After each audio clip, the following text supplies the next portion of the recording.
Değerli izleyenler, hanımefendiler, beyefendiler, İstanbul'dan hayırlı akşamlar, hayırlı cumalar olsun. TGRT Haber TV ekranlarında Türkiye'den Dünya'dan programımızda canlı yayına karşınızdayız. Gündem çok hareketli, çok hızlı ve muazzam gelişmeler var. Bunlara gireceğiz tabii ki ama yerinde ziyaret ettiğim, çalışmasını yerinde gördüğüm, doğrunun ve dürüstlüğün yanında olmak ilkesini şiar eden bir Ankara gazetecisi olduğum için bu akşamki canlı yayınımızı çalışkan isim Üsküdar Belediye Başkanı Sayın Avukat Hilmi Türkmen Bey'e ayırıyorum. Gerçekten Üsküdar'a gidiyorum, geliyorum. Oradaki gelişmeleri, yenileşmeleri, kentleşmeyi görüp tarihi ve manevi duyguların öne çıkarıldığı çalışmaları yerinde gördüğümüz zaman Hilmi Bey'i bu akşam canlı yayında yer almanın doğru olacağını söyledik ve kendisini davet ettik. Sayın Başkan, hoş geldiniz. Hoş bulduk. Teşekkür ediyorum Ziya Bey. Ne güzel bir giriş yaptınız böyle. Böylesine önemli Türkiye için gündem konusunda sizi misafir ediyorum. Çünkü gündem ne kadar yoğun olursa olsun biz düzgün insanları ekrana getirmek zorundayız. Sizlere saygı duyuyorum. Efendim saygılar bizden. Hayırlı akşamlar diliyorum. Sağ olun Sayın Başkan. Bizleri şu anda ekranları başında izleyen değerli seyircilerimizi, dostlarımızı buradan saygıyla selamlıyoruz. Evet. Değerli izleyenler, mail adresimiz ve Twitter adresimiz hemen ekranımızın altında. Yönetmenimiz Duygu Hanım ve teknik ekibimiz tarafından belirtilmektedir. Sorularınızı, katılımlarınızı, görüşlerinizi ve eleştirilerinizi bekliyoruz. Sayın Başkan, öncelikle görüntülerimiz de hazır. Bir şey merak ediyorum. Siz ziyarete gelirken Kazlıçeşme'den Marmaray'a bindim. Yapanlara Allah razı olsun diyoruz. Üsküdar Meydanı'nda indik. Tertemiz sokaklardan, caddeden geçerek karşıya 100 metre sonra belediye binanıza gelmiş olduk. Güzeldi. Her şey nezihti. İlk merak ettiğimiz konu şu. Üsküdar Meydanı'nı siz 2 ay önce yaptığınız programda dediniz ki Ziya Osman Bey, öyle bir meydan yapacağız ki dünyada inşallah eşi emsali olmayan bir yapıda, bir görüntülemede olacak. Çok sürprizlerimiz olacak dediniz. Bir hareketlilik vardı. Tarihi Üsküdar Meydanı'ndan başlayalım. Buyurun efendim. Efendim teşekkür ediyorum. Çok önemli bir noktadan başlamış olduk. Üsküdar ve Üsküdar Meydanı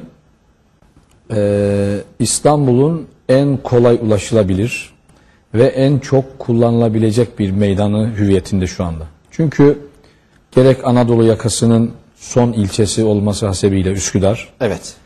Anadolu'dan Avrupa'ya geçişlerde mutlaka Üsküdar'dan geçmek durumunda Anadolu tarafındaki insanlar. Avrupa'dan Asya'ya geçmek isteyenler de mutlaka Üsküdar'ı kullanmak durumundalar. Dolayısıyla gerçekten çok özel ve çok da yoğun kullanıma konu olabilecek bir meydandır Üsküdar. Bugün Marmaray'ın Üsküdar'a özellikle ulaşım noktasındaki katkıları izah edilmekten de öte oldukça fazladır. Evet. Marmaray biliyorsunuz Asrın projesi diyoruz. Asrın projesi Marmaray. Asya ile Avrupa'yı 4 dakikada birbirine bağlayan bir sistem, bir proje. Ve inşallah önümüzdeki 2017'ye girmeden 2016'nın son aylarında Kasım-Aralık'ta bu defa Harem Yenikapı arasında şu anda tamamlanma aşamasında olan Avrasya Türk Geçit Projesi. O da lastik tekerlekli araçlarla ilgili. O da bitti. Yani şu anda son rütuşları. Bitti.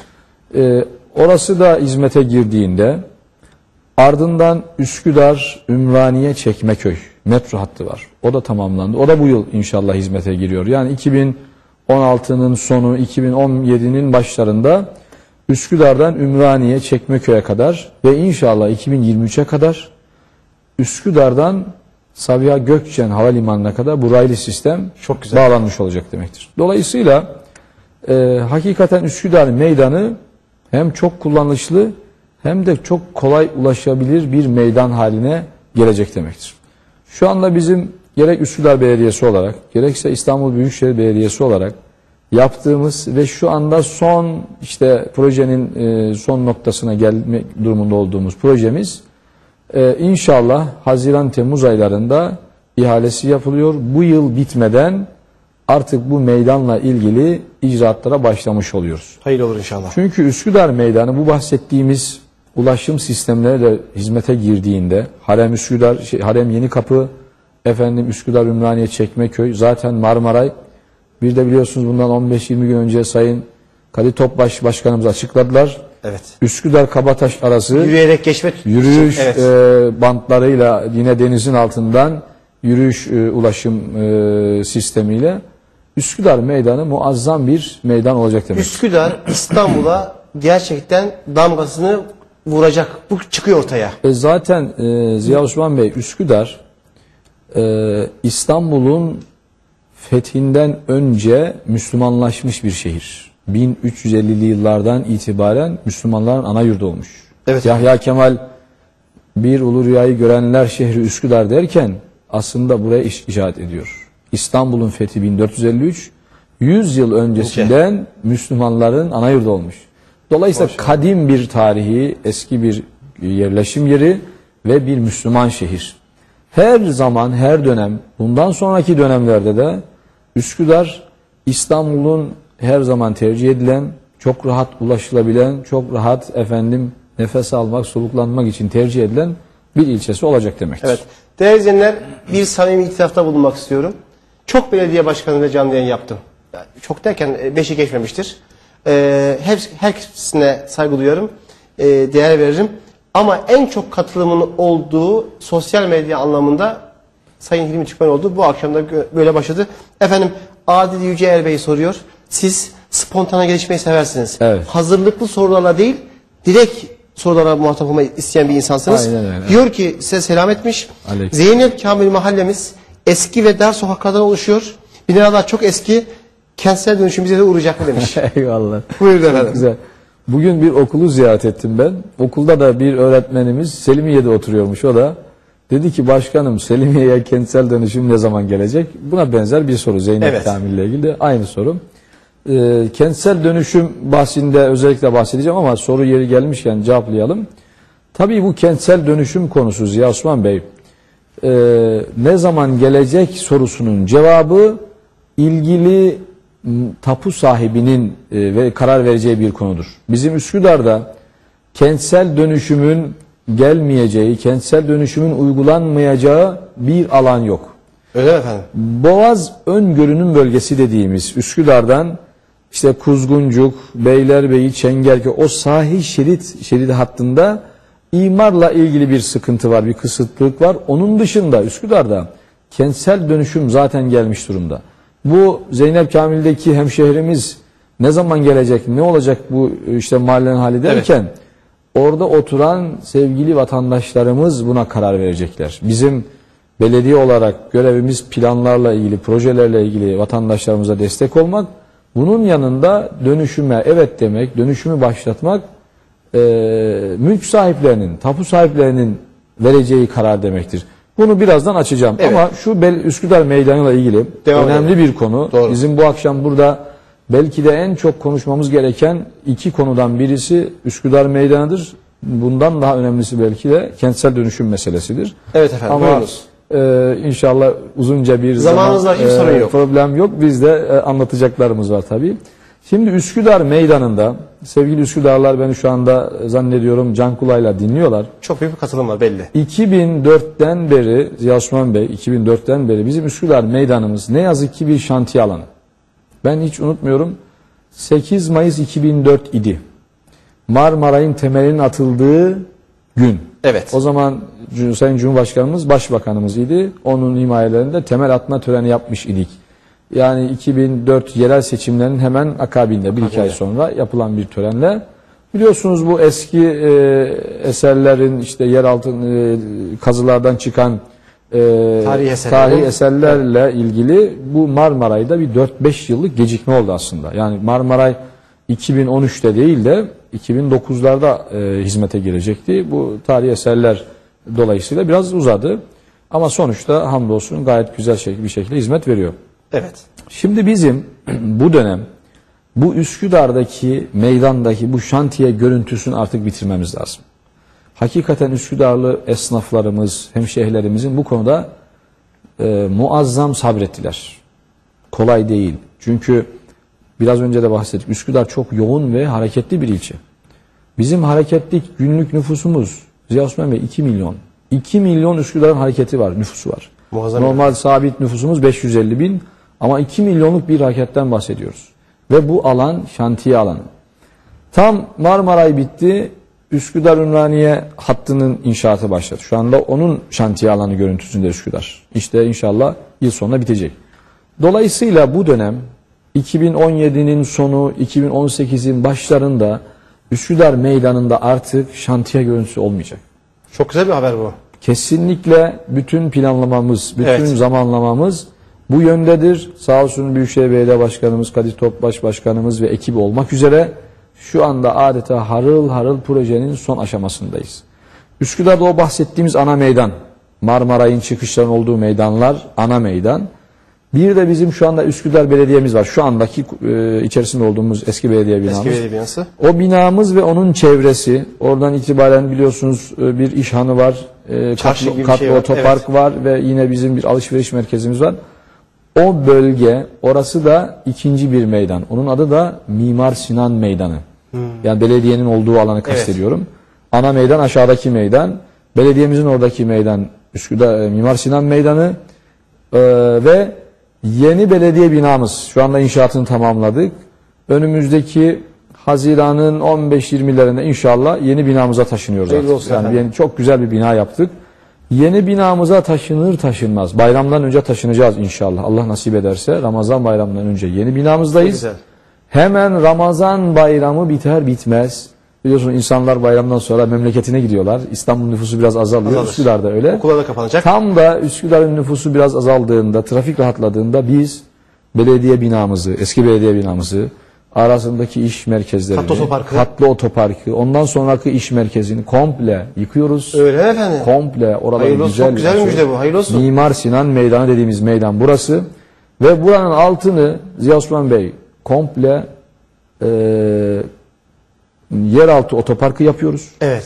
1000-1200 araçlık otopark altı. Devasa bir şey. Çünkü Üsküdar Meydanı'nda şu anda önemli bir trafik sorununun sebebi biliyorsunuz otopark sorunudur. Evet. Altı otopark, üstü muazzam bir meydan. Ve meydanımızın adı da Mimar Sinan Meydanı. Çünkü Mimar Sinan Çarşısı var biliyorsunuz hemen yanında. Belediye binasını yıkıyorsunuz. Gayet tabii ki. Hemen ilk işimiz belediye binasını, katlı otoparkı, oradaki alanları ve bizim belediyemize ait yine alışveriş merkezimiz var. Komple yıkıyoruz. Bakın Avrupa'ya gidiyoruz, oralarda görüyoruz. Şehirler artık meydanlarıyla güzel. Çok doğru. Binalar yapmakla bu şehre hizmet edilmiyor. Bizim hele Üsküdar'ımız bir tarih şehri. Üsküdar Meydanı muazzam bir yer oluyor o zaman. Muazzam. Hem sahildeki ana meydan, sahilde denize doğru dolgu da var. Bir 17-20 bin metrekare denize doğru dolgu var. Harem Üsküdar arası sahil düzenlemesi, Üsküdar Meydan düzenlemesi, Beylerbeyi'ne doğru sahil düzenlemesi, bizim Mimar Sinan Meydan düzenlememiz ve belediye binamız ile, yeni belediye binası ile hükümet konağı arasında da bir alan var. Şu anda onun da istimlak çalışmaları devam ediyor. Oraları da inşallah yıkıp meydan yaptığımızda muazzam bir Üsküdar Meydanı inşallah bu dönem Üsküdarlılar hizmet edecek. Başkan bunları duyduğuma çok sevdim gerçekten. Muazzam bir yapılaşmanın ortadan kaldırılıp trafiğin tamamen yok edilip insanların ferah edip tarihi dokunu ortaya çıkaracağı bir alan çalışması var. Bizim Üsküdar'da özellikle bu meydan konusunda Üsküdar merkezindeki bu yoğun hem yaya trafiği hem araç trafiği konusundaki yoğunluğu hem de işte Ümraniye metro hattı devreye girecek. Marmaray zaten var.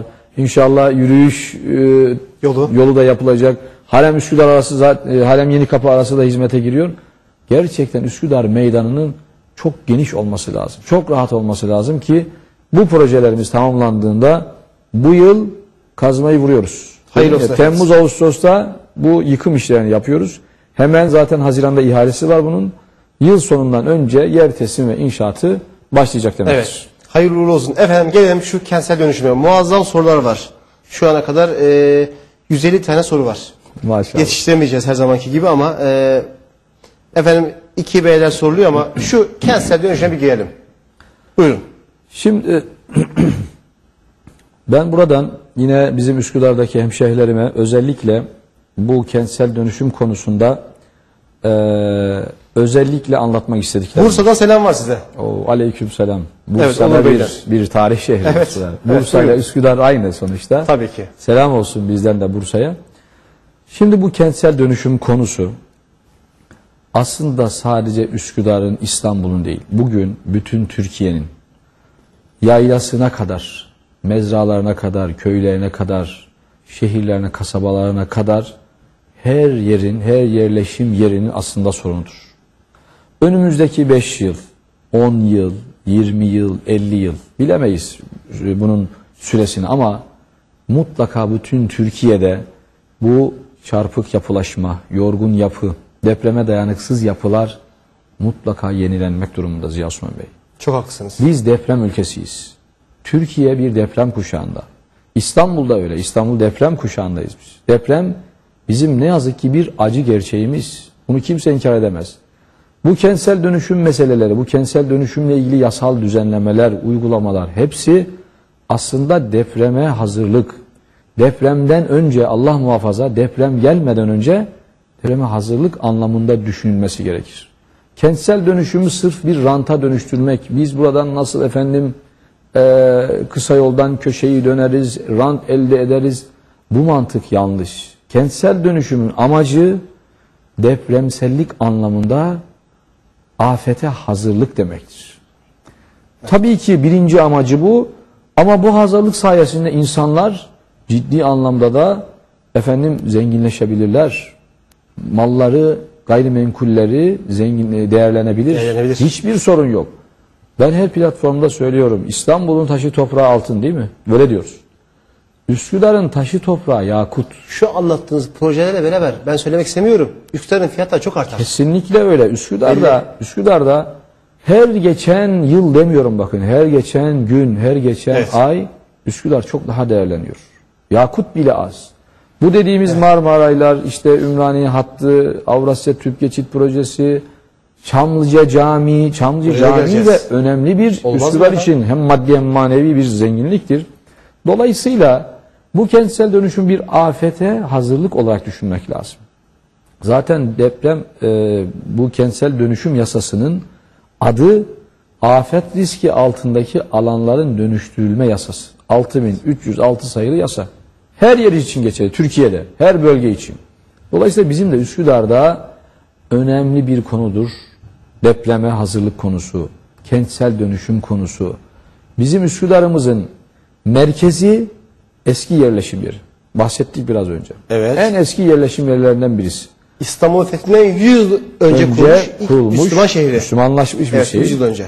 Bizim Boğaz bölgesi dediğimiz, özellikle bu akşam bahsetmemiz gereken bölge Boğaz bölgemiz. Üsküdar'dan Beykoz ve Ümraniye arasındaki hat. Sahil yolu. Sahil ve arka plan. Evet. Ümraniye'ye kadar olan bölüm. Bizim bu bölgemiz Ziya Osman Bey Boğaz bölgesi.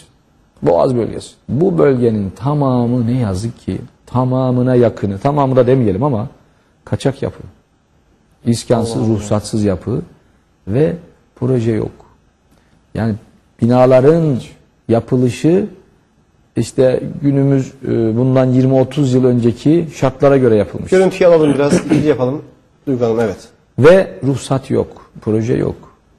Bu tabii İstanbul'un da bir gerçeği. Sadece Üsküdar'ın değil ki. Bizim İstanbul'umuzdaki diğer ilçelerin durumu bizden çok farklı değil. Değil tabii. %70'i 80'i kaçak yap. Bir gerçek. Bunu Kaçak kimse inkar edemez. Tabii ki. Şimdi biz hatırlayınız hem bu deprem yasası çıktı hem de Türk Ceza Kanunu'nun 184. maddesiyle bir madde çıktı 2005 yılında. Türk Ceza Kanunu'nda kaçak yapıyı yapan da yaptıran da belli bir oranda hapis cezasıyla cezalandırılıyor. Evet. Bu yasayla kaçak yapılar aslında muazzam bir şekilde durduruldu. Bu yasa bizi aslında çok rahatlattı. Ya kaçak yapı yapmak yok. Çok güzel. Ama hayat devam ediyor. İnsanlar yine Anadolu'dan İstanbul'a göç ediyor. Çocuklarını evlendiriyorlar.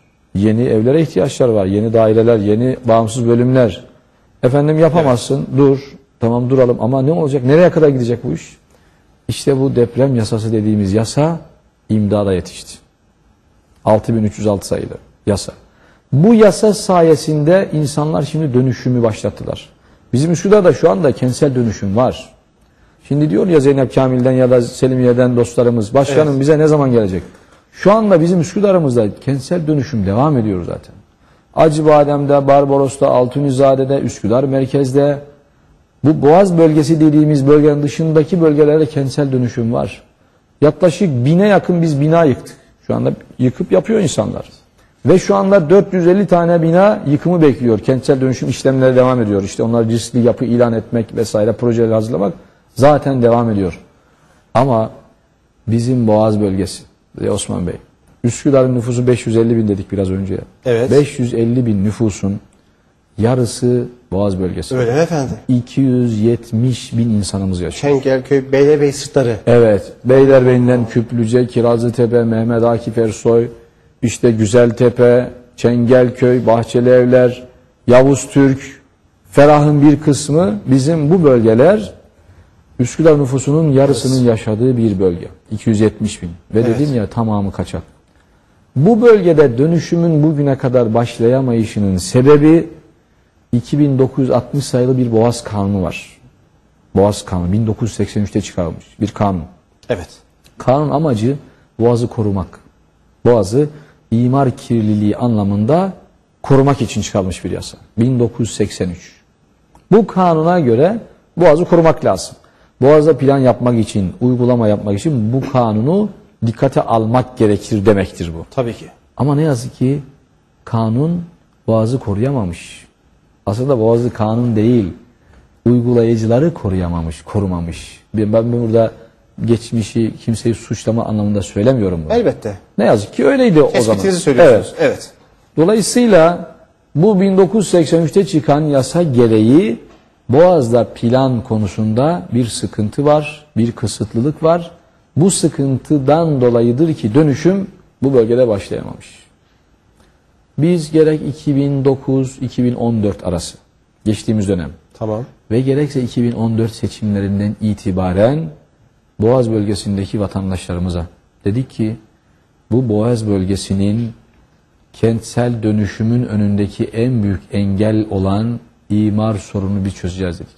Söz verdik. Bu işi çözmemiz lazım artık. Ve her seçimde de çıktık bir sözü verdik. Bize itibar ettiler, güvendiler, desteklediler. 2004'ten beri Üsküdar'da AK Parti. AK Parti. 2004, 9, 14. 14. Dolayısıyla bizim insanlarımız bize güvendiler. Sözümüze itibar ettiler, bizi desteklediler. Şimdi bize düşen nedir? Sözümüzü yerine getirmektir. Bakın biz 2 yılda 200 eser diye bir kitapçık Bana da hazırladık. vermişsiniz ziyaretinde, evet. Evet, bu kitapçıkta yazılanların hepsi gerçek, yani yapacağız edeceğiz değil, yapılanlar. 2 yılda 200 eser. Ekrana getiriyoruz. Burada aslında biz 2 yılın bir özetini yaptık. Ama en önemlisi Ziya Osman Bey bu imar meselesi. 2014'ten günümüze gelene kadar işte bir takım projelerimiz, sosyal tesislerimiz, kültür merkezlerimiz, spor tesislerimiz, yeşil alanlarımız, hepsi güzel işler var. Ama imar meselesi. Ben huzurlarınızda Sayın Büyükşehir Belediye Başkanımız Kadir Topbaş Beyefendi'ye çok teşekkür ediyorum. Genel sekreterimize, yardımcılarına, orada imarla ilgili çalışan arkadaşlarımıza, Evet. hakikaten Üsküdarlılar adına teşekkür ediyorum. İl Başkanımıza teşekkür ediyorum. En büyük teşekkürü Sayın Cumhurbaşkanımıza ediyorum. Onun himayelerinde, bizi neredeyse her hafta görüşüyoruz Üsküdar'da Kadir Topbaş Başkanımızla birlikte Cumhurbaşkanımız. Bu dönüşüm konusu, imar konusu, talimatları, Her zaman takipçiliği. soruyor değil mi efendim? Bize ilk gördüğünde konu budur. Ve hala şu anda yine odur. Mesela Üsküdar'da bu dönüşüm neden başlamıyor? Niye bir hız vermiyorsunuz? Neredeyiz? Ne aşamadayız? Sayın Cumhurbaşkanımız her fırsatta konu budur. İmardır, kentsel dönüşümdür. Şimdi bizim Boğaz bölgesi dediğimiz bu bölgede tam 30 yıldır 1983-2016 33 yıldır 33 yıl. adeta bir kangren haline gelmiş konu Ziya Osman Bey Kaçak. artık bitmiştir. Elhamdülillah. Boğaz bölgesinde Evet. imar sorunu diye bir sorun yoktur. Açık ve net söylüyorum. Şimdi sahada, alanda bir takım kişiler var. Bazıları siyasi sahiplerle, bazıları ya da başka gerekçeler bilemem. Bu işin gerçek mahiyetini vatandaşlarımıza çarpıtarak anlatmaya çalışıyorlar. Bu canlı yayın dolayısıyla ben size çok teşekkür ediyorum. Bize bu fırsatı verdiniz. Ben teşekkür ederim. Şu anda zannediyorum özellikle Boğaz bölgesinde, tüm Üsküdar'da şu anda bu kanala kilitlenmiş durumda. Doğru. Biz gelirken haber de verdik. Saat 21'de. Binlerce kişiye yollamışsınız. Evet efendim. Dolayısıyla şu anda bahsedeceğimiz konu çok önemli bir konudur. Üsküdar'ın yarısı ama sonuçta tamamı bu konuyu can kulağıyla dinliyorlar ve önemli bir konudur. Bizim Boğaz bölgemizde 270 bin insanımızı coğrafya olarak da Üsküdar'ın 1/3'ünü ilgilendiriyor.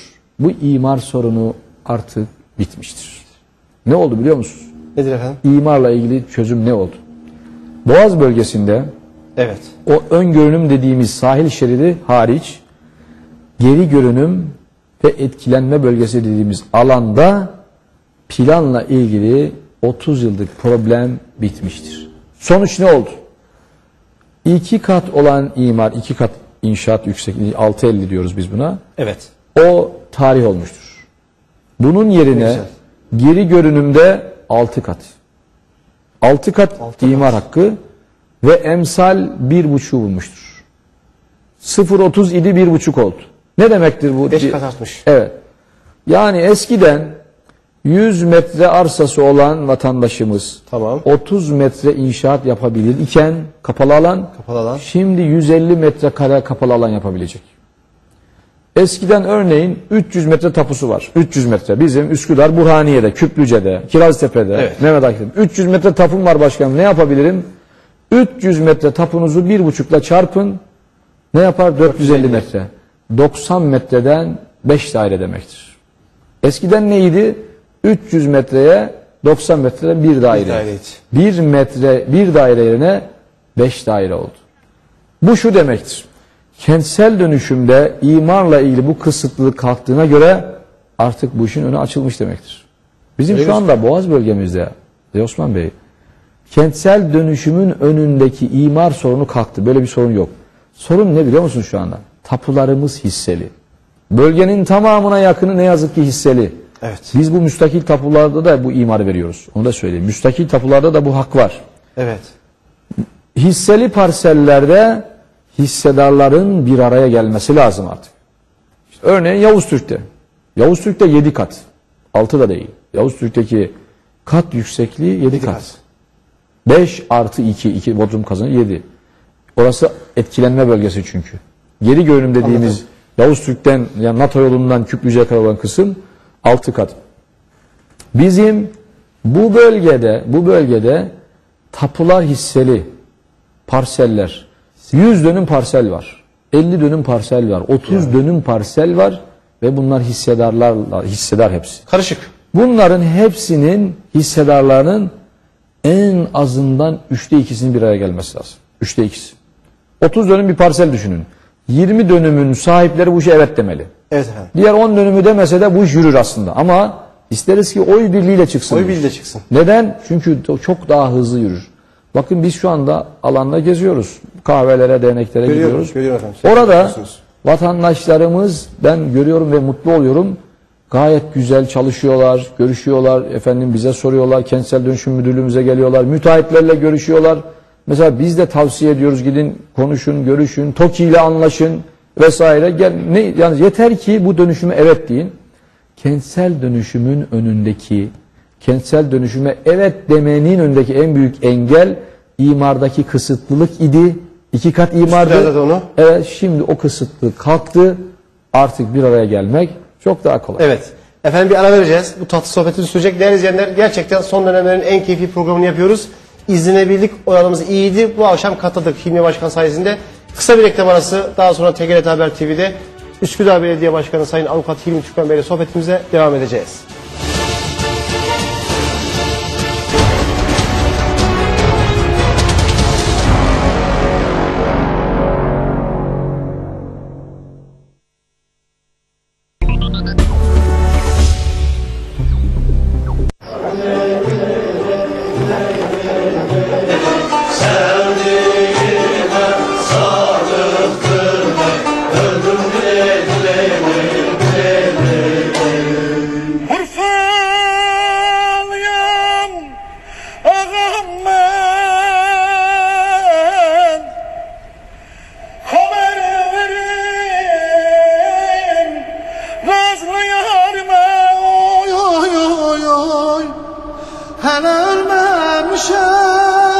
Gönül telini titreten hasretlere Vodafone'dan 4 bucak ye.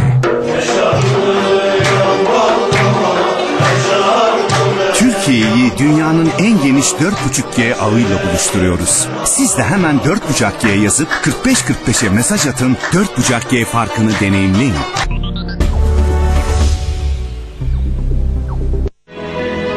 ...78 milyon hektarlık Türkiye yüzölçümünün yalnızca %11'i sulanabilir mutlak tarım arazisidir. Toprak kaybı, gıda güvenliği tehlikesinin habercisidir.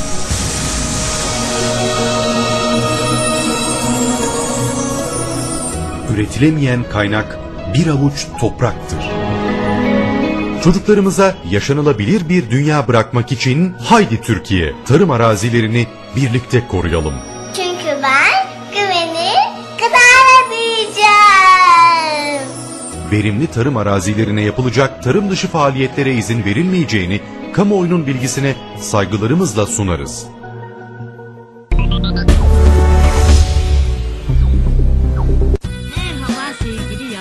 Adile teyze anne ve babalarınıza masal anlatırken biz oradaydık. Çaykur. Yıllardır çaylar bizden.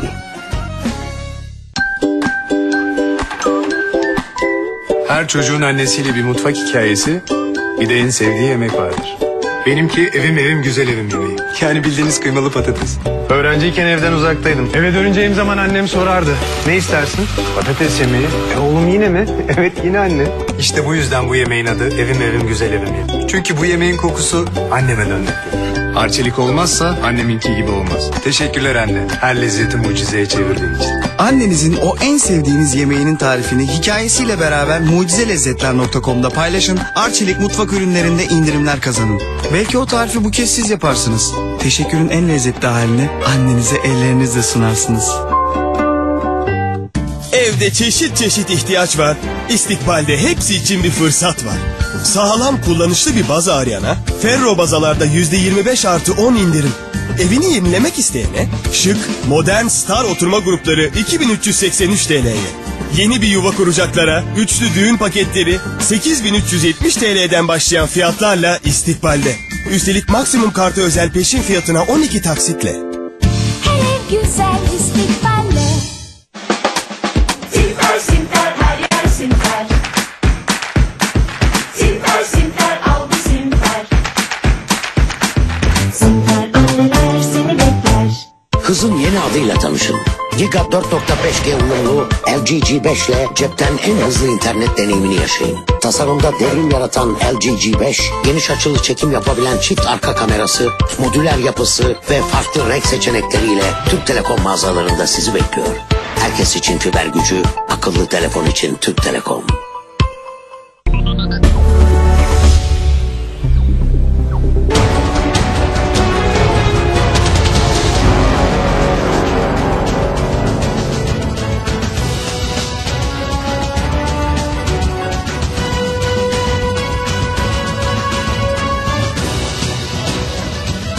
Değerli izleyenler, tekrar huzurlarınızdayız. Dediğim gibi İstanbul'un çalışkan belediye başkanı, Üsküdar Belediye Başkanı Avukat Hilmi Türkmen Bey'i bu akşam canlı yayında konuk ediyorum. Ve kentsel dönüşümle sorularımıza devam edelim. Efendim Twitter'larımız kilitlendi. Biraz hızlı gidelim. Maşallah. Sorulara geçelim. Eyvallah. Buyurun efendim. Şimdi bu kentsel dönüşümde kalmıştık aradan önce. Kentsel dönüşümle ilgili Üsküdar'ımızda, Boğaz bölgemizde sevgili hemşehrilerime özellikle anlatmak istediğim konu şudur. Bu inşaat işleri öyle zannedildiği gibi pahalı işler değildir. Zannediyor ki bu inşaatlar pahalı. Öyle bir şey yok. İnşaatların en pahalı kalemi arsadır. Evet. Arazidir. O da vatandaşımızda var zaten. Hisseli de olsa tapulu yerler var. Evet. Dolayısıyla işin en pahalı kalemi çözülmüş demektir.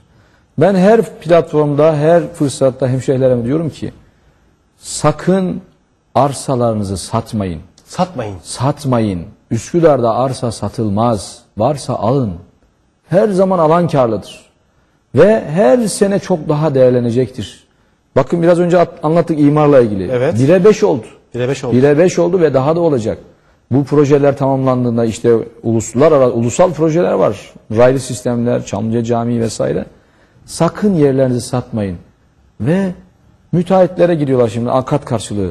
Tabii ki herkes hürdür. İstediğiyle anlaşabilir ama Ben yine her platformda söylüyorum. Diyorum ki sevgili hemşehrilerim, gelin bu arazide, bu arsalarınızda dönüşümü siz yapın.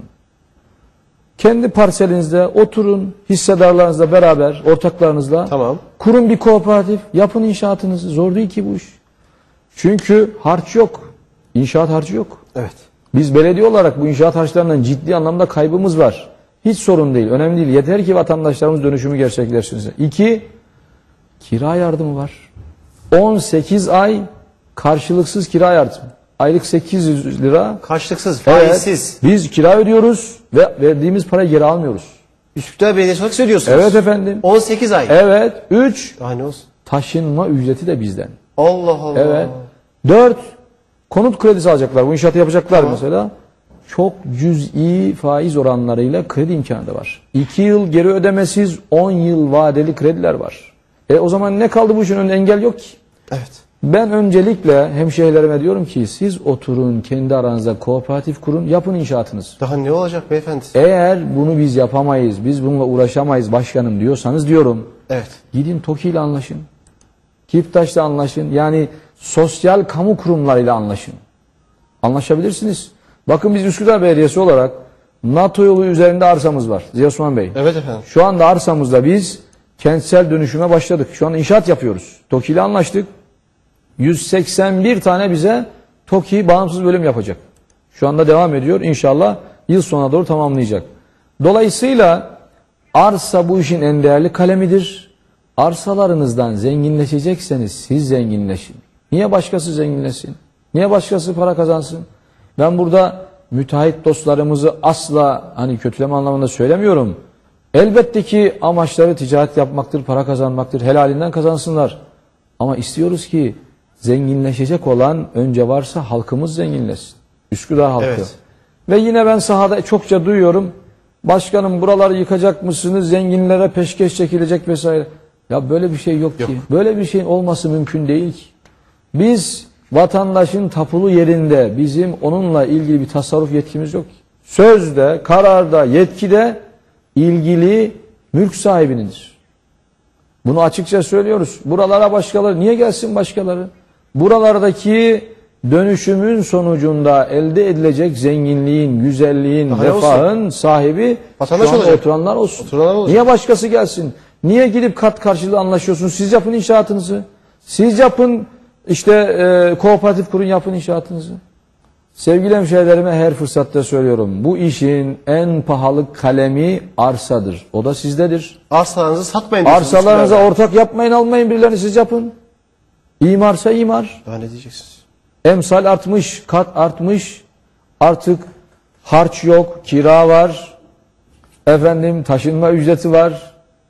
Uygun oranlarda Uygun kredi var. Dolayısıyla Üsküdar'da kentsel dönüşümün önünde hiçbir engel yoktur.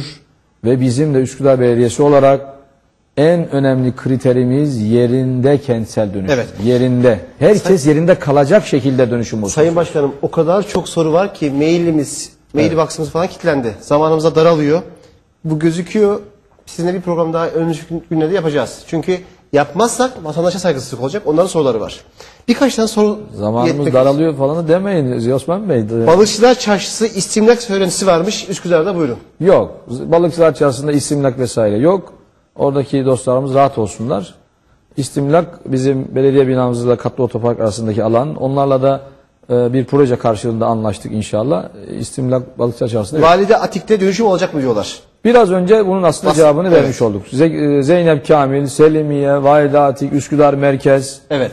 Barbaros, Altunizade, Acıbadem hepsinde zaten dönüşüm var. Sorun yok yani. Evet efendim diyor ki bir arkadaşımız İstanbul deprem bölgesi bu kadar muazzam dünya çapında dev yatırımları İstanbul'da ve Üsküdar yapmak korkutmuyor mu demiş. Tabii ki hayat devam ediyor. Dünya gelişiyor, dünya değişiyor, İstanbul değişiyor. Ona ayak uydurmak lazım. Yatırım yapmak lazım ama depreme dayanıklı günümüzün teknolojisini kullanarak depremsellik açısından sıkıntı oluşturmayacak yatırım yapılabilir. Sorun yok yani. Bosna Bulvarı üzerindeki toprak tapusu olan ama kat mülkiyeti olmayan sitelerin durumu ne olacak? Çok orada site varmış. Aynen bahsettiğim konu. Toprak tapusu olanlar normalde hukuken şu anda oradaki siteler yok hükmündedir. Toprak çünkü. Evet. Arsa tapusu. Biraz önce bahsettiğim gibi onlar da kentsel dönüşümden yararlanmak kaydıyla sitelerini, binalarını yıkıp bu imkanlardan yararlanabileceklerdir.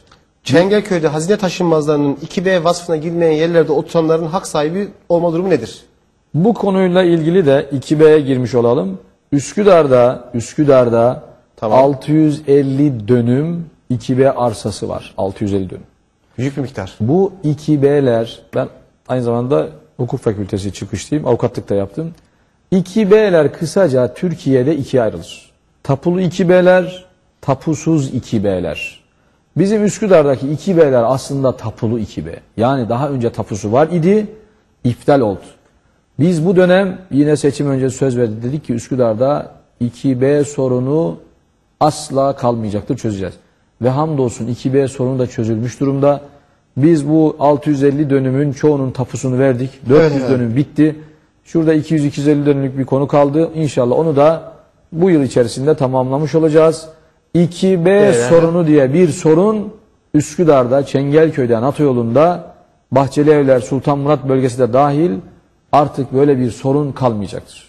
Tapularını verdiğimiz site sakinleri şu anda bizi dinliyorlarsa, evet başkanım bu dediğini aynen yaptı diye bizi doğruluyorlardır zannediyorum. Acıbadem'den haber ver. Acıbadem'deki hizmetlerle ilgili ne diyeceksiniz? Biz Üsküdar'a uzak mı kaldık diyorlar. Asla. Bizim Üsküdar'ımızın bütün mahalleleri, bütün her yerleri bizim için aynıdır, eşittir. Zaten mahalleler arasında yatırım anlamında bir eşitsizlik, yani bir orantısız sıkıntılar vardı. Biz hepsini aynı hizaya çekmeye çalışıyoruz. Acıbadem'e inerken bir kavşak var. Biliyorum. O kavşakla ilgili şu anda bir proje çalışması sona erdi. İnşallah o kavşağı yaptığımızda Acıbadem için, o bölge için önemli sorun olan bu ulaşım sorununu da çözmüş olacağız. Kilis'ten soru var. Artık Bursa Kilis takip ediyor. Onlara gidemiyoruz tabii ki. Evet. Mehmet Zeynettin Bey sormuş. Mehmet Akif Ersoy mahallesinde minimum kaç metrekarede kentsel dönüşüm olacak? Biraz evvel bahseder oldunuz. Evet, kentsel dönüşüm. Mesela Mehmet Akif Ersoy mahallemizdeki tapuların tamamı hisselidir. Hisseli. Evet efendim. Ve hissedarlar oldukça, işte 30 dönümde var, 100 tane hissedar, 80 tane hissedar var. Evet. Dolayısıyla orada minimum diye bir konu yok. Tapudaki hissedarların bir araya gelip bu işe evet demesi gerekir. Evet. Efendim gelelim Çamlıca'nın değişimine. Orası Evet. çok önemli. Muazzam bir cami inşaatı ve Çamlıca Tepesi'nin yeniden organizasyonu. Size Osman Bey son bir şey söyleyeyim. Lütfen efendim, ne demek? Ilgili. Biz bu kentsel dönüşümde yine hemşehrilerimize paylaştık. Sizin aracınızda tekrar paylaşıyorum. Buyurun efendim. 3 tane kırmızı çizgimiz var. 3. 1. Asla siteleşmek yok. Bakın site imarı bizden geçmez. Site projesi geçmez, öyle söyleyelim. Siteleşmeye müsaade etmeyeceğiz. Biz bu mahalle hayatına, bu Üsküdar'daki o mistik havaya alışığız. Bunun devam etmesini istiyoruz. Plan notlarımızda var. Evet. 2. Otoparksız proje asla olmayacak. Bütün dönüşüm alanlarında binaların altları komple otopark olacak. 2. 3. Evet. Artık estetik Üsküdar. Estetik belediyecilik. Binalarımız estetik olacak. Madem ki yıkıp yapıyoruz buraları, madem ki dönüştürüyoruz, binamız cephesiyle, balkonuyla, saçağıyla, penceresiyle, kapısıyla, çatısıyla muazzam bir Üsküdar evleri geleneği başlayacak artık. Bizim şu anda NATO yolunda yaptığımız inşaatta bunun ilk örneğini de inşallah Üsküdarlı hemşehrilerimize göstermiş olacağız. Biz bu 3 tane kırmızı çizgimizden de asla taviz vermeyeceğiz. Bunu da hemşehrilerimizle paylaşmak isterim. Evet. Başkanım şöyle yapacağız izin verirseniz. Uygunsanız adını koyalım. Bir dahaki hafta gene buluşalım. Neden? Bu kadar gelen maile, bu kadar gelen tweet sorusuna ve katılıma izleyiciye ben saygısızlık yapamam. Estağfurullah. Programımızı alalım. Bir dahaki hafta gene buluşalım. Biz bunu bir dahaki hafta devam ettirelim. Gayet tabii. Gününü belirleyelim, devam ederiz. Bir dahaki hafta Cuma gününe ölmesek beraberiz. İnşallah. Şimdiden adını koyalım çünkü 1000'den fazla soru var. Ben çiğneyemem bu insanları. Ne güzel. Hemşehrilerimiz ne kadar duyarlı. Teşekkür ediyorum. Evet efendim. Saygılarımı sunuyorum buradan hemşehrilerime. Evet efendim. Şimdi devam ediyoruz efendim. Hiç maillere giremedik. Tweetten devam ediyoruz. Diyor ki bir hanımefendi, Merve Hanım, Küplüce Mahallesi öngörüm olan yerlerin çözümü ne olacak? Sayın Başkanım programı zevkle izliyoruz. Biraz da bizim bölgemize bakar mısınız dermiş. Şimdi ben de Küplüce'de oturuyorum. Komşuyuz o hemşehrilerimize demektir. Evet. Küplüce'nin bir kısmı ön görünümde, bir kısmı geri görünümde. Bu benim bahsettiğim plan hakları, imar hakları ön görünümle ilgili değil yalnız. Onu açıklamak lazım. Ön görünümde bu haklar yok. Ön görünümün imarı ile ilgili sıkıntı devam ediyor. Onu açıkça ifade ediyorum. Ama geri görünüm ve etkilenme bölgesinde biraz önce bahsettiğim haklar, emsaller, kat yükseklikler var. Bu net. Mesela Çamlıca Camii'nin eteklerinde şu anda bir çalışma yapıyoruz. Evet. Kirazlıtepe, Çamlıca Camii'nin etrafı, işte Mehmet Akif Ersoy. Oralarda bu haklar var.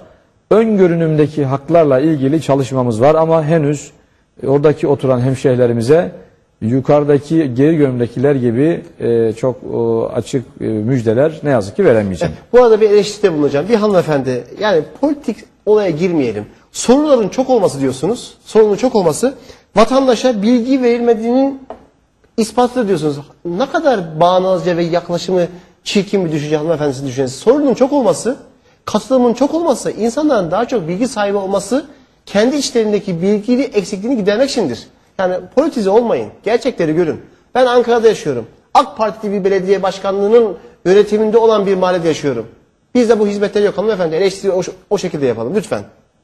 Buyurun Sayın Başkanım. Son dakikalarımıza giriyoruz efendim. Dolayısıyla ön görünüm ayrı bir konu. Bizim geri görünüm ve etkilenme bölgesinde bahsettiğim bu imar hakları vardır. Üsküdar'ımıza, Boğaz bölgemize hayırlı olsun diyorum. Evet. Çamlıca'dan bahsettiniz. Lütfen efendim. Çamlıca. Lütfen. Orası önemli. Çamlıca bizim Üsküdar biliyorsunuz bu anlamda doğal ve kültürel tarihi zenginliği itibariyle muazzam bir ilçe. Mesela Mimar Sinan'ın en çok eserin olduğu ilçe Üsküdar'dır Ziya Osman Bey. Öyle mi efendim? En çok eseri adet itibariyle Üsküdar. Edirne'den bile çok. Evet. Bizim İstanbul'da en çok eser Üsküdar'da. Evet. İnşallah dedim ya Mimar Sinan Meydanı yapıyoruz diye. Maşallah. Evet. Bizim Çamlıca tepelerimiz, büyük ve küçük Çamlıca tepeleri de Üsküdar'ımızın doğal zenginlikleridir. Şu anda Büyük Çamlıca'da inşaatı devam eden Çamlıca Camii. Allah nasip ederse bu Ramazan ayında Kadir Gecesi'nde 1 Temmuz Cuma. Evet. Sizin vesilenizle bütün dostlarımızı davet etmiş olalım. Lütfen. Kadir Gecesi Çamlıca Camii'nde iftar yapacağız.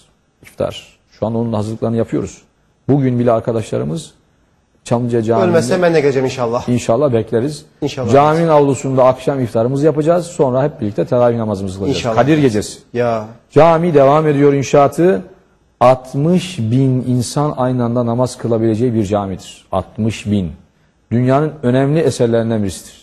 İslam medeniyetinin, İslam coğrafyasının önemli bir... Bir dahaki hafta programımızda görüntü taşıyalım. İnşallah. İnşallah. Çok güzel bir eser. Sadece bir cami değil o bir külliye. Otoparkıyla, İslam Eserleri Müzesi'yle, kütüphanesiyle, sosyal rekreasyon alanlarıyla 600-700 bin metrekare muazzam bir sosyal alan çıkacak orada. Hani diyorlar ya Çamlıca Camii için işte ağaçları kestiniz vesaire. Alakası yok. Çamlıca'yı iyi bilenler biliyor. Caminin yapıldığı yerde bırakın ağacı, ot dahi yoktu. Bir toprak alandı orası. Şu anda çevre düzenlemesi, cami inşaatı hızla devam ediyor. Çamlıca Camii'nin hemen yanı başındaki o anten biliyorsunuz vericileri, televizyon vericileri komple Küçük Çamlıca'ya taşınıyor. Şu anda onunla inşaatı devam ediyor. Başkanım bitirmiyoruz. Kıramıyoruz. 15 dakika daha uzatacağız. Değerli izleyenler kısa bir reklam arası. Evet. Bu kadar katılımın yüksek olduğu yerde programımızı uzatıyoruz. Ben teşekkürlerimi sunuyorum. Bir kısa reklam arası tekrar beraber olacağız. Sayın Hilmi Türkmen'le efendim. Buyurun.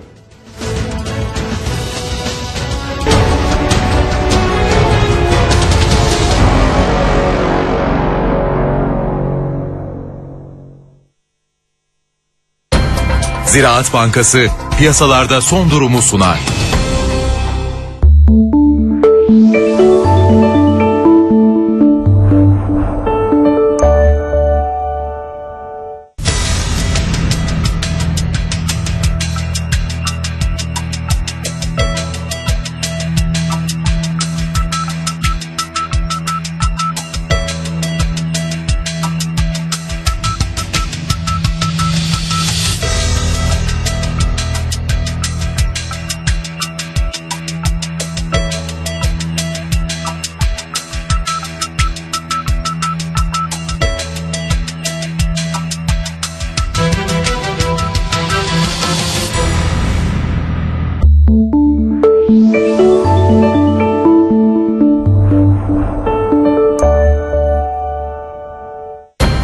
Ziraat Bankası piyasalarda son durumu sundu.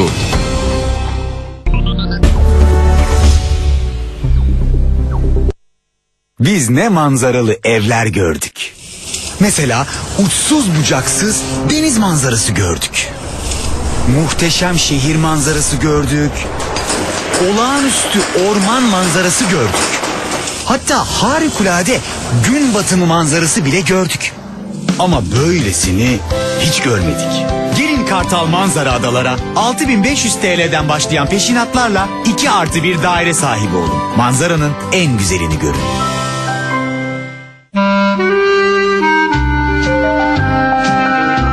Unutmuşum İstanbul'un bu kadar özel olduğunu. Gün doğumunu, renkliliğini. Ama denizi ve yalı dairelerini hiç unutmadım. Hep merak ederdim her sabah denize uyanmanın nasıl olabileceğini. Hep isterdim 24 saat yalı keyfini yaşayabilmeyi. O denizin kokusunu, o tazeliği, o canlılığı ve o şıklığı. Yalı Ataköy'ü görünce anladım ki gerçek ayrıcalığı ancak onunla karşılaştığında anlıyorsun. Şimdi hayallerinizin de üstünde bir yaşam Ataköy sahilinde tüm ayrıcalığı ve gerçekliğiyle sizi bekliyor. Yalı Ataköy.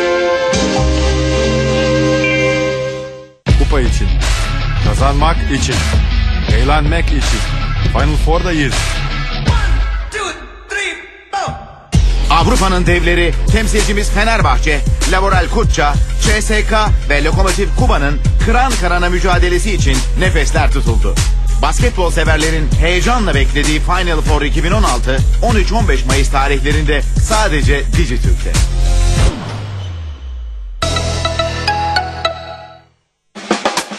Simper simper her yer simper. Simper simper aldı simper. Simper anneler seni bekler.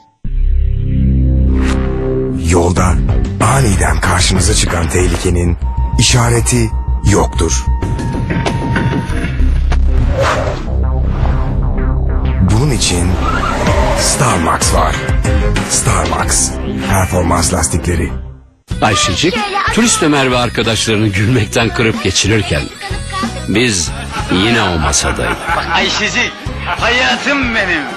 Çaykur, yıllardır çaylar bizden.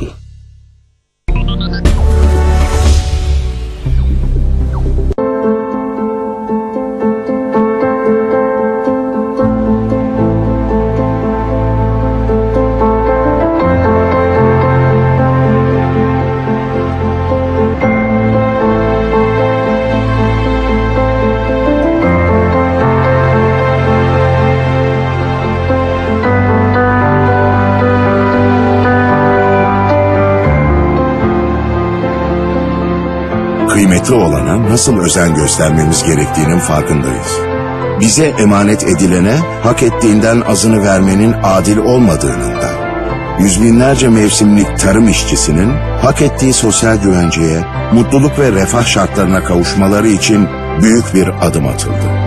Onların yüreklerindeki huzurun ve emeklerinin teminatı için gerekli iyileştirmeler artık hayal değil. İşte güven, işte güvence. Çalışma ve Sosyal Güvenlik Bakanlığı. Bizim Tepe Aydos, ailenizle huzurlu ve güvende yaşayacağınız, komşularınızla mutlu bir hayatı paylaşacağınız yemyeşil bir dünya. Evinizi şimdi alın, banka taksitlerini teslimde ödemeye başlayın. Bizim Tepe Aydos, Halk GEO ve Vakıf GEO güvencesiyle. Vadacığım, bir şey yeterince büyükse uzaydan bile görülür derler. Bakalım bizim 30 liralık yakıt puan kampanyamız yeterince büyük müymüş? İşte bu ya.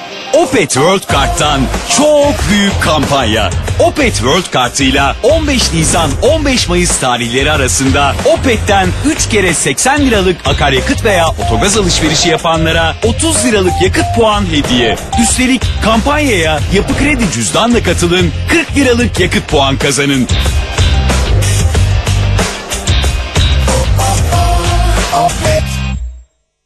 iPhone 5s 16 GB 1349 liraya Vatan'da.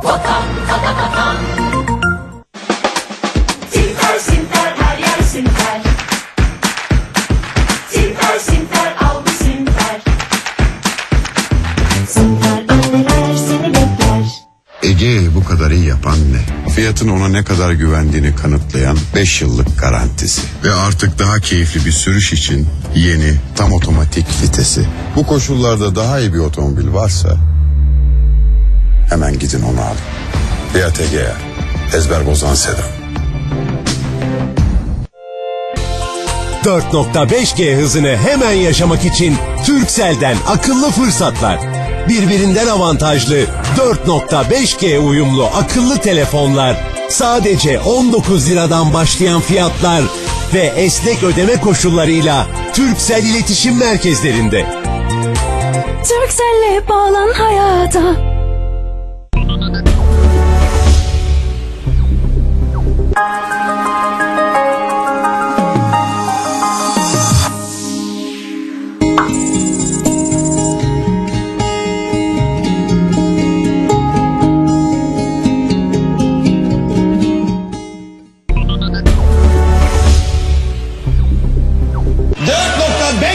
Hızında tam 8 GB fiber güçlü internet, cepten sınırsız mesajlaşma, sınırsız konuşma, ayda sadece 49 lira. Baba, uyan, rüya görüyorsun galiba. Babacım duydun mu? Türk Telekom sınırları kaldıran tarifeler yapmış. Şimdi Türk Telekom'a gelenler iş yeri mobil sınırları kaldıran tarifelerle fiberliyor. Sizi de Türk Telekom ofislerine ve mağazalarına bekliyoruz. Fiber gücü yanında, işler yolunda. Sinter Sinter her yer Sinter. Sinter Sinter al bir Sinter. Sinter ünlüler seni bekler. 4 adet Continental lastik alın, Euro 2016 finali için çekiliş hakkı kazanın. Finale giden 4 çiftten biri siz olun. Üstelik maksimum karta peşin fiyatına 8 taksit fırsatıyla. Continental, UEFA Euro 2016 resmi sponsoru. Aileniz huzur içindeyken tabiat size beklenmedik sürprizler yapabilir.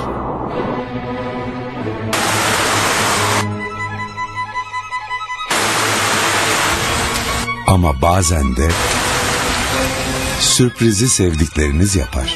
Türkiye'nin zorlu iklim koşulları için Fratpen'den bir ilk. Zenya Slide. Mükemmel yalıtımı, kolay kullanımıyla her katta bu ayrıcalık yaşansın diye sürmesi de fiyatı da ailenize özel. Zenya Slide. Fratpen. Sinter Sinter her yer Sinter. Sinter Sinter al bir Sinter. Sinter ünlüler seni bekler. Doblo fırsatıyla geldi, yaz gelmeden yazı getirdi. Geniş ailelerin yüzünü güldürecek, patronların yükünü hafifletecek fırsat Fiat'ta. Şimdi Fiat Doblo 30 bin lira 20 ay 0 faizle. Fiat showroomlarına gelin, yaza yeni Doblo'nuzla girin.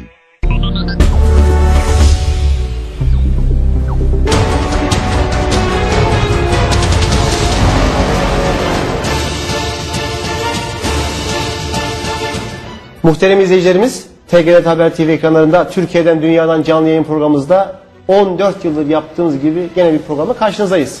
Süremizi uzattık çünkü çok büyük katılım, ilgi ve alaka var. Bu programı kesemezdik. Üsküdar Belediye Başkanı Avukat Sayın Hilmi Türkmen konuğumuz. Efendim devam ediyoruz. Efendim Üsküdarlarına teşekkür ediyorum. Süremizi uzattığınız için sağ olun. Bir dahaki hafta yapmıyoruz programı. Ne zaman yapacağız biliyor musunuz siz de efendim uygun görürseniz? 20 Mayıs akşamı yapacağız. Çünkü 22 Mayıs'ta AK Parti'nin 2. olağanüstü büyük kongresi var. Evet. Bir de sizden AK Parti'nin içindeki durumları, neler oluyor, yeni bir kan değişimi havasında global bakışınızda almak isteyeceğim.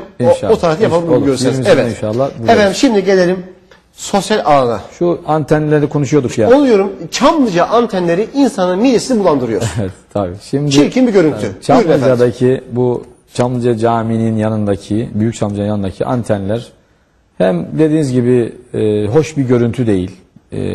Çamlıca'nın o güzelliğini ne yazık ki bozuyor. Hem de yıllardır insanlar işte sağlık için sıkıntılı, sağlığa zararlı vesaire böyle şikayetleri, serzenişleri olunan bir konu. İnşallah şu anda inşaatı devam ediyor. Çamlıca'daki bütün antenler Küçük Çamlıca'ya ve tek bir kule etrafında toparlanacak şekilde inşaatı devam ediyor. Evet efendim. Önümüzdeki yıl yani 2017'nin ilk çeyreğinde zannediyorum işte Mart-Nisan aylarında bütün Çamlıca'daki o büyük Çamlıca'daki antenler ortadan kaldırılacak. Küçük Çamlıca'da tek kule etrafında inşallah tamamlanacaktır. Çok güzel bir proje. İhalesi yapıldı. Şu anda inşaatı devam ediyor, temel çalışmaları. Seneye bu günlerden önce Çamlıca, Büyük Çamlıca'daki bu anten kirliliği artık sona ermiştir. Onu da buradan çok açık yüreklilikle ifade etmek isteriz. Efendim Yenibosna veya Şirinevler'den metrobüse binerim. Zincirlikuyu'da metrobüs değiştiririm. Altınözer'den inerim. Oradan aşağı sahile kadar yürürüm. Ben de Üsküdar'ı seven, arasında gizli gizli gelen bir adamım. Ne güzel. Bir şey dikkatimi çekti orada. Nevmekan. Evet. Tebessüm kahvesi. İkinci Bahar kahvesi gibi çoğu İstanbul'un farkında olmayan çok değişik şeyler yapmışsınız. Gerçi görüntü eksikliğimiz var ama neden böyle bir hoş sohbete ağırlık veren bir mimari projelere girdiniz ve amaç nedir efendim? Evet. Şimdi çok teşekkür ediyorum. Bu yani bakın kentsel dönüşüm arasında bunlar da önemli konular tabii ki. Bizim Üsküdar'da evet. Şöyle bir anlayışımız var. Sosyal ve kültürel belediyecilik. Üsküdar bu anlamda hakikaten muazzam, bereketli bir toprak. Sosyal belediyecilik. Marka bir yönümüz var bu konuda aslında. Bizim gençlerle, çocuklarla, engellilerle, yaşlılarla ilgili çok güzel işler yaptığımızı da iddia ediyoruz. Tebessüm kahvesi dediğiniz, biraz önce bahsettiğiniz konu Türkiye'de bu çapta bir ilk proje. Türkiye'de böyle güzel bir proje yok. Hani biz kendimiz yaptığımız için kendimizi övmenin bir anlamı yok ama önemli bir konu. Bizim hemen Altunizade'de Üsküdar Devlet Hastanesi'ne doğru inerken solda Burhan Felek Köşkü'nün bahçesinde. Evet. Tebessüm kahvesi diye bir yer açtık. Bunun adı Tebessüm kahvesi ama özelliği şu. Orada çalışanlar 11 tane genç yavrumuz, Down sendromlu çocuklar çalışıyor. Down sendromlu. O çocuklar orada garsonluk yapıyorlar, servis açıyorlar, gelenlere hoş geldin diyorlar. Burayı bütün Üsküdarlara, İstanbullulara sizin aracılığınızla duyurmuş olalım. Lütfen. Çok önemli ve çok özel bir proje. Tebessüm kahvesi. Zaten oraya geldiğinizde siz otomatikmen tebessüm etmek durumundasınız. Allah razı olsun. Çok samimi, saf çocuklar size hoş geldin diyor. Ne içersiniz, ne alırsınız diyorlar. Tebessüm kahvesi. Çok güzel bir alan. Kafeterya var. Yeşil ağaçların, bahçenin ortasında. Muazzam bir bahçe. Özellikle hafta sonları bütün buradan duyuruyorum herkese. Çoluk çocuk ailecek gelip çok rahat kahvaltı yapabilirler. Tebessüm kahvesinde. Onları Down sendromlu çocuklarımız karşılayacaklar. Ne güzel. Bu da Türkiye'de bu ölçekte böyle bir proje yok. İddia ediyoruz. Varsa getirsinler, koysunlar, yok öyle bir şey. İkinci Bahar kahvesi. Evet. O da Üsküdar merkezde Uncular Caddesi'nde, meşhur Uncular Caddesi'nde İkinci Bahar. Emekliler için, biraz yaşları işte ikinci baharını yaşayanlar için hazırladığımız bir merkezimiz var. Uncular Caddesi'nde. Çok rahat, hemen ayak altı ulaşılabilir, kolay bir yer. Orada da yaşlılarımıza, büyüklerimize hizmet ediyoruz. Bizim orada belediyemizden çalışanlarımız var.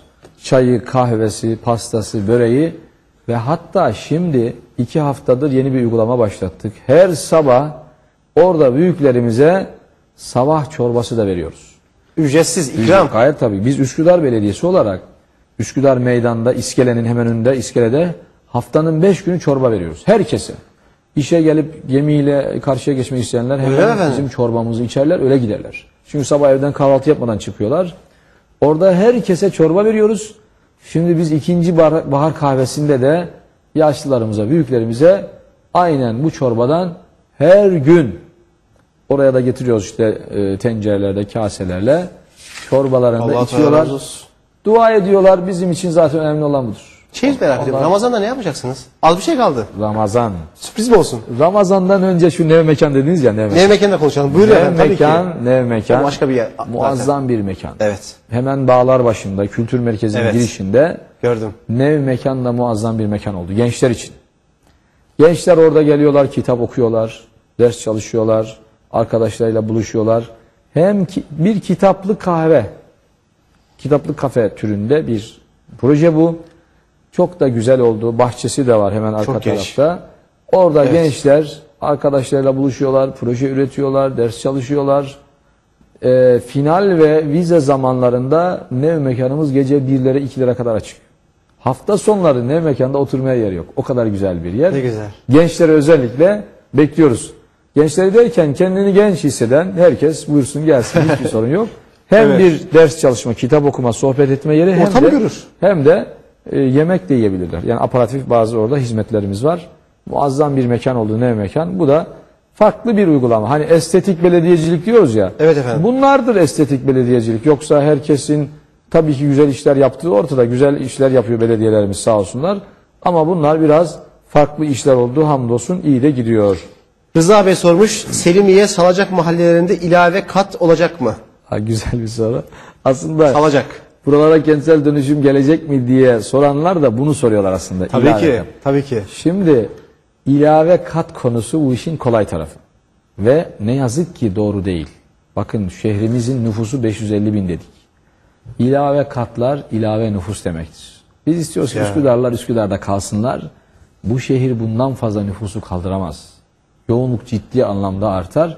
Bizim Üsküdar merkezde de Selimiye'de de ilave kat konusunda öyle çok da olumlu bir görüşümüz Başkanım, yok. sizi Onu da tebrik paylaşmak ederim. isterim. Bakın bazılarının ortalığı karıştıracak sorularında cevabı budur. Evet. Diyorsunuz ki nüfusu arttırmayalım, trafiği Evet. yoğunlaştırmayalım. Zaten çok yoğun. Daha ne olsun? Biz yerinde dönüşüm, şu anda Üsküdarlar Üsküdar'da kalsınlar. İlave nüfus bu şehri kaldırmaz. Bu şehri biz kısa vadede çok kolay artıralım yapalım ama öyle değil. Bu şehri ve bu şehrin geleceğini, çocuklarımızı düşünmek zorundayız. Bu şehri ciddi anlamda yoğunluğa boğarsak, bakın bugün Üsküdar'ın en önemli sorunu trafik. Trafik. Üsküdar Kilitleniyor. merkeze inemiyoruz. Evet. Neden? Yoğun bir şehir Üsküdar. Evet. Anadolu yakasının en son ilçesi. Zaten diğer ilçelerden de gelenler var, kullananlar var Üsküdar'ı. Dolayısıyla ilave kat işin çok kolay tarafı ve günü kurtarma. Yani günü kurtarayım da nasıl olsun? Bu doğru değil. Bizim bir sloganımız var. Üsküdar'da nefes alan, Üsküdar'a nefes vermeli. Bu şehre herkesin yapabileceği bir şeyler var. Hocam bir soru da ben sorayım size. Buyurun. Siz çünkü gençlerin de hocasısınız aynı zamanda. Sürekli onlarla berabersiniz. Ben de kendimi genç gördüm bu arada. Eyvallah. Sağ olun. Öylesiniz tabii. Allah razı olsun. Sayın Başkanım merak ettiğim şu Harem Otogarı bizim gençliğimizin gelip gidip bindiğimiz Harem Otogarı'nda ben sorayım. Orası ne olacak? Ne yapacaksınız? Çok muazzam ve güzel bir alan. Bu da çok güzel soru. Teşekkür ediyorum. Harem Otogarı da yıllardır konuşulan bir konu değil mi? Yıllar. Hiç bitmedi. İstanbul'un en eski otogarı. Harem Evet. zaten hepimizin haremle bir hikayesi var. Olmaz mı? İstanbul'a ilk gelen harem de İstanbul'a ayak basıyor. Harem otogarı konusu da bu dönem artık bitiyor. Şu anda Dudullu'ya taşınma ile ilgili ihaleler yapılma Tamam. aşamasında. Harem Dudullu'ya taşınıyor. Harem muazzam bir rekreasyon alanı, bir sosyal Yapılaşma olmayacak. Asla, Yeşil alan, park. asla olmayacak. Ne güzel. Dinlenme alanları, çocuk oyun alanları, insanların gezinti alanları, Harem Üsküdar arası Salacak sahili muazzam bir kesintisiz yaya yolu, kesintisiz bisiklet yolu, Çok güzel. kesintisiz araç yolu. Çok güzel. Çok güzel bir proje var. İnşallah dedim ya Haziran'da çıkıyor ihale. Evet, dediniz efendim. Selfie balkonları var. Gençler selfie yapacaklar arkalarında Tarihi Yarımada. Harem'de sürpriz bir proje daha var. Onu inşallah ilerleyen zamanlarda açıklayacağız. Şimdi açıklamayalım ama Sürprizleri severim. muazzam bir harem inşallah bu dönem bu iş bitecek demektir. Evet. Harem Üsküdar, Üsküdar Beylerbeyi, Üsküdar Merkez inşallah bu dönem artık muazzam bir Üsküdar. Zaten Ziya Osman Bey Üsküdar demek İstanbul demek. İstanbul neresi? İstanbul Üsküdar. Biz söylüyoruz zaten. Sayın Kadir Topbaş Başkanımıza dedim ki başkanım dedim Evet. bakın Üsküdar'a yapacağınız hizmetler, projeler İstanbul'a demektir. Çünkü İstanbul'un tam merkezi, tam orta yeri Üsküdar. Buradaki yapılan projeleri her İstanbullu kullanacak demektir. Gidelim efendim oralara. Beylerbeyi, Çınaraltı. Dolayısıyla Ben de hatıra çoktur, macera çoktur. Dolayısıyla Evet. Üsküdar demek İstanbul. Biz zaten diyoruz iyi ki Üsküdar var. Aslında Çok bu iyi ki haklısınız. İstanbul var demektir. Dolayısıyla bu güzel şehre güzel projeler gayet güzel yakışacak. Yakışıyor. Sosyal projelerimiz işte bahsettiğiniz ikinci Evet, bahar kahvesi, evet. tebessüm kahvesi, Çok sorumuz kaldı. Nev mekan. Bakın biz Üsküdar'da 1,5-2 yıla yakın, işte 2 yıl geçti 2014'ten bu yana. 2 yılda 6.000 gencimize iş bulduk hamdolsun. O da vardı. Üsküdar İstihdam Merkezi. Evet. İş arayanla işçi arayanları buluşturma projesi. Şeyinizi çok beğendim bir konunuzda. Türk Hava Yolları'yla çalışma yapmışsınız. Evet. Hiçbir belediye bunu düşünmemiş. Ben herkese konuştum. 150 tane gencimizi Üsküdarlı genci. Evet, orada mülakata aldılar. Şu anda 6 aylık eğitim dönemi devam ediyor. Öyleymiş. 6 aydan sonra bunları alıp istihdam edecekler. Bunlar çok güzel şeyler. Aslında insanların kalbine, gönlüne giden yollardaki bu tür ufak dokunuşlar muazzam işler demektir. Bir şey daha ilave edeyim. Lütfen efendim, zamanımız var. Buyurun. Bu Üsküdar'ın hani yıllardır bazı çözülemeyen sorunlarından bahsettik. Evet Şu efendim. anda Üsküdar'da özellikle gençler için yine güzel bir müjdeden bahsedeyim. Müjde vereyim. Lütfen. Beylerbeyi Stadı. Beylerbeyi stadımız Stadı var biliyorsunuz. Üsküdar'da tek stat Beylerbeyi'nde. Evet efendim. Bizim Üsküdar'ımızda 25 tane amatör futbol takımımız var. Kulüplerimiz var. Bizim belediyemizin de kulübü var. Bu kulüplerimiz ne yazık ki maçlarını yani ev sahibi oldukları maçları yine Üsküdar dışında oynuyorlar. Bir sahamız yok. Biz bu işe de bir neşter vurmuş durumdayız. Beylerbeyi'nde stadın olduğu alan Vakıflar Bölge Müdürlüğümüzün mülkiyeti. Biz vakıflarla o vakıflardan orayı kiraladık. Kiraladık. Ne güzel. İlk defa açıklıyorum. Gençler için önemli ya. Tabii ki. 19 Mayıs saat 19'u 19 geçe Beylerbeyi stadında protokol yapacağız. Bu ilk açıklamadır. TGRT Haber TV ekranlarında. Evet efendim. Beylerbeyi stadında saat 19 Mayıs'ta 19'u 19 gece protokol yapıyoruz. Gençlik ve Spor Bayramımızın olduğu gün. Evet. Gençler için muazzam bir müjdedir bu Çok inşallah. doğru. Bu protokolle vakıflardan burayı devralıyoruz. Projemizi yaptık. Mevcut stadı yıkıyoruz. 2 tane çok güzel proje yaptık. Stat yapıyoruz. Çim saha. Çim saha. Türbünü de o biliyor arkadaşlar Üsküdarlar. Biliyorum efendim. Adeta dağın altına gömüyoruz. Asla Boğaz'dan çok kötü bir görüntü olmayacak. Muazzam 2 stat. Bizim amatör kulüplerimiz, bütün gençlerimiz inşallah orada müsabakalarını, sporlarını yapacaklar. Ne güzel. Hemen bu yıl içerisinde inşaatına başlıyoruz. Gençlik Spor Bakanımızla da görüştük. Projemiz şu anda ilerliyor. Allah nasip ederse 2018 yılının yaz aylarında Üsküdar'ımıza, Beylerbeyi'mize 2 tane muazzam bir stadı kazandırmış olacağız. Evet. Sayın Başkanım son 1 dakikamız. Bu akşamki programı bitiriyoruz diyeceğiz. Buyurun efendim.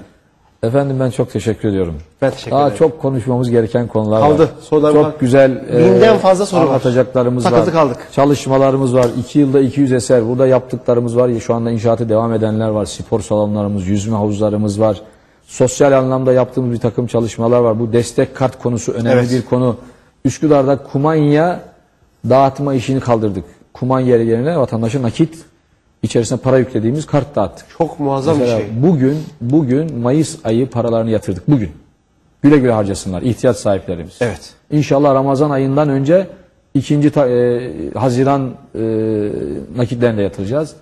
Bunların hepsi insanlara dokunma anlamında bir estetik, bir zerafet, bir nezaket, bir Üsküdar dokunuşu olsun istiyoruz. Üsküdar'da yapılan işler, Üsküdar'da yapılan çalışmalar Üsküdarca olmalı. Üsküdar'a yakışır olmalı. Biz de bunun peşindeyiz. Evet. Parklarımız, yeşil alanlarımız, yollarımız hepsi inşallah güzel Üsküdar'ımıza, güzel Üsküdar'larımıza yakışacaktır. Bizim de amacımız budur inşallah. Çarşamba günü Allah izin verirse 12.30'a yanınıza gelip sizinle beraber yıkacağınız belediye binası, katlı otopark ve arkadaki İŞA'nın olduğu yerinde görmek istiyorum. Kapınız açıktır umarım. İnşallah. Bizim yeni belediye binamız harika bir bina. Bir görelim efendim oraları inşallah. Türkiye'de en güzel ilçe belediye binasını yaptık. En güzel. Muazzam bir binamız. Hemen Çavuşdere'de. Hemen bayramdan önce oraya taşınıyoruz. Eski binamızı inşallah yapacağız. İnşallah ayın 20'si dedik değil mi? 20'sinde beraber olacağız. Tekrar buluşacağız. Çarşamba günü de o yerinde inceleme yapacağız. İnşallah. Bu arada özel kalemimiz Gülsüm Hanım ve ekibinize yaptıkları yardımlardan ve bana gösterdikleri ilgiden dolayı teşekkürlerimi sunuyorum. Estağfurullah. Ben teşekkür ediyorum. Sağ olun. Çalışma arkadaşlarımız hepsi hakikaten çok fedakar. Bizde mesai mefhumu yoktur. Cumartesi, pazar yoktur. Hep beraber inşallah bu güzel şehre hizmet etmek Allah razı olsun efendim. Bu arada bir ara programımızı iptal etmiştik. Cenazeniz vardı. Evet. Amcanız vefat etmiş. Evet. Trabzon'a gitmişsiniz. Başınıza sağ olsun. Bunu da iletelim efendim. Dostlar sağ olsun. Allah sizlere hayırlı, sağlıklı ömürler Amin efendim. Değerli izleyenler, bu akşamki canlı yayınımızı Üsküdar'ın genç ve başarılı belediye başkanı Sayın Avukat Hilmi Türkmen Bey ile yaptık. Kendisine söz verdik. Bu güzel çalışmaları anlatmak boynumuzun borcudur. Ölmezsek, bir sıkıntı yaşamazsak 20 Mayıs Cuma akşamı o akşam bir sürpriz yapacağız.